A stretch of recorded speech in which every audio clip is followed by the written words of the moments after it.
Essa é a história de um garoto que nasceu numa favela no Jardim de Abril, divisa de Osasco com São Paulo, no comecinho dos anos 80, e viveu lá os primeiros anos de sua vida.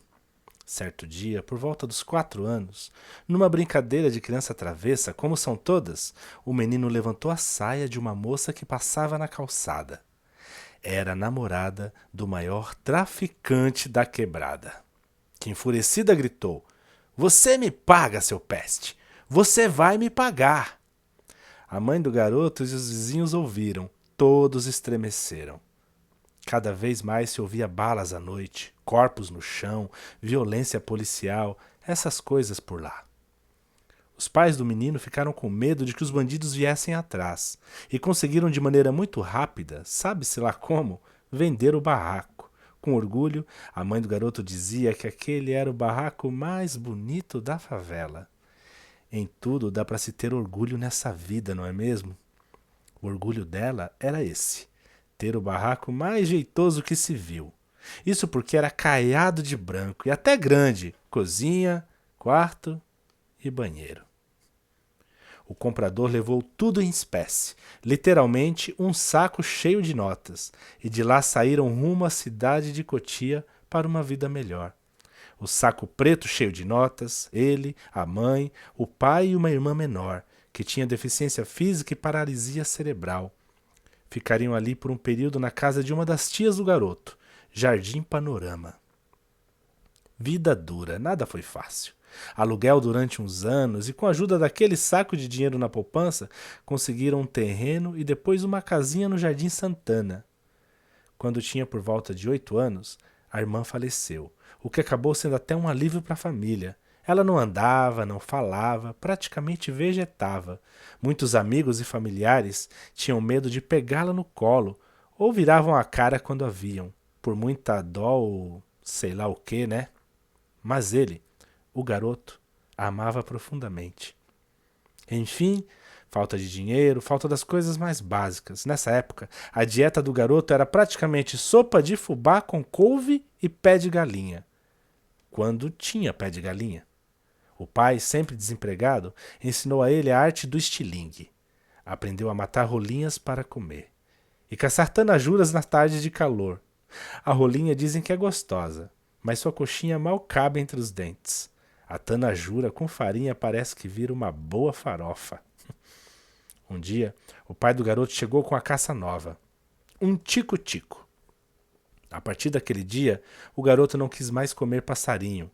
É que, sabe, ele achava tico-tico das coisas mais preciosas e bonitas da natureza. Não podia ser um ser que se mata e come. Ele amava demais os tico-ticos para comê-los. Essa era a verdade. Certa vez, em que faltou também a couve e o garoto estava sentindo uma dor de barriga, ele falou para a mãe que um dia ia ser cientista, trabalhar com computador, coisa importante, e que nunca mais iriam precisar matar passarinhos para comer. Só depois de muitos anos, lembrando desse dia, o garoto se ligou que aquilo não era propriamente dor, era fome. Dizem que só quem sente essa dor sabe entender o que ele estava sentindo. Dizem que é uma espécie de dor que parece ferir a alma, não é coisa só de corpo.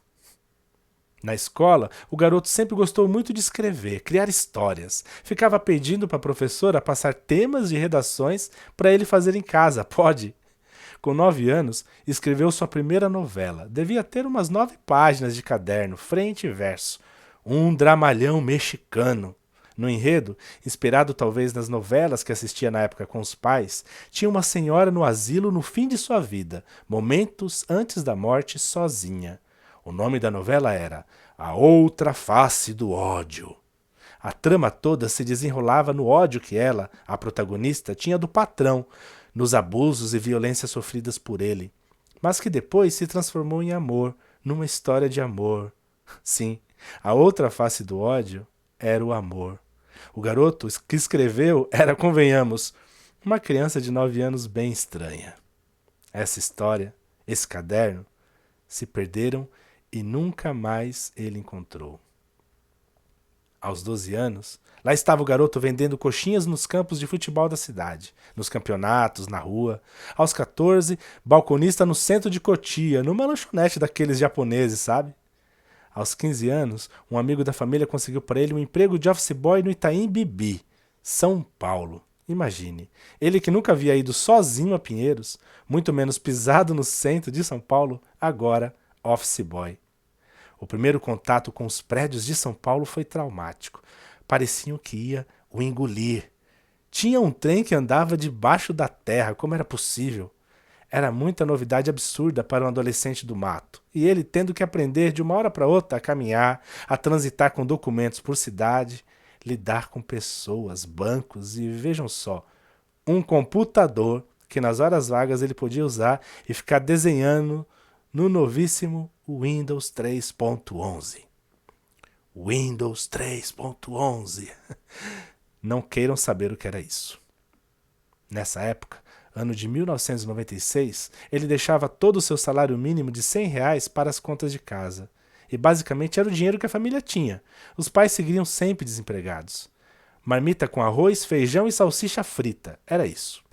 Ah, ele ganhou uma nova irmã que nessa época devia ter uns 3 anos. Foi nesse período que um médico a diagnosticou com anemia profunda e quadro de desnutrição. São Paulo. Quadro de desnutrição. Como pode um diagnóstico desses a uma criança de 3 anos no mais rico estado do país? Parecia injusto. A vida parecia injusta com sua irmã e com ele. A empresa ficou sabendo por conta desse amigo comum dos seus pais e fizeram uma vaquinha. Deram dinheiro e uma cesta básica que ele trouxe de ônibus nas costas até em casa. Ele sentia-se, sobretudo, com raiva. Não era vergonha de receber ajuda, o que poderia parecer no primeiro momento.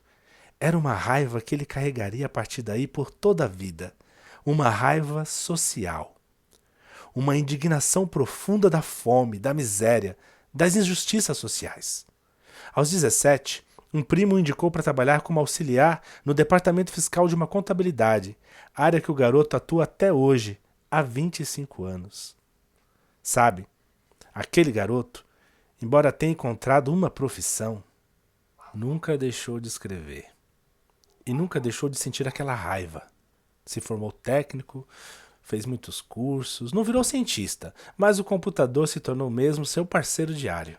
Depois de um tempo, movido ainda pelo sonho das palavras, daquelas redações escondidas que a professora passava para ele, prestou e conseguiu passar em letras na Universidade de São Paulo. Foi o primeiro da família toda a fazer uma universidade. Imaginem, USP.